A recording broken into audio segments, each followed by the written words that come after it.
Hello ladies and gentlemen, welcome back to HTML lesson. In the previous lesson we learned how you can create an interactive form, and we created this one you see here. So now you see here I have two files, right?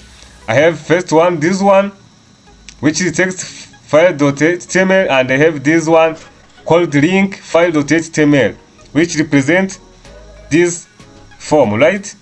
So now what I'm going to show you, many people are struggling about how you can link different HTML files, right? So that's why in this video I'm going to show you how you can link our file with another, right? When you created multiple files or pages, you can link them by using this way I'm going to show you, right? So we have to create a link here that allows us to access to these link files, right? So to do this we have to come on send button, this one here, you see. So here we have to use anchor tag like this, and then here we have to use hypertext reference as attribute used for creating a link, and our link is this one, link file.html. So link file files.html like this.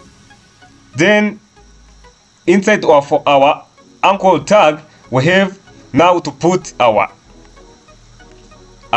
send button. After this we have now to close here our anchor tag, right?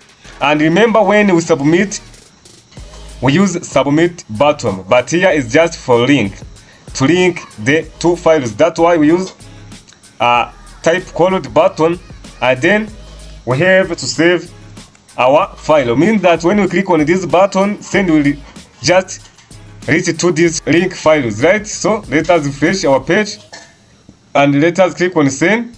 You see, now just link, now we just reach to our new page, right? Or our new file. So this is how you can use this anchor tag with hyperreference attribute to link two or more files. So thank you for watching this video. See you in the next one.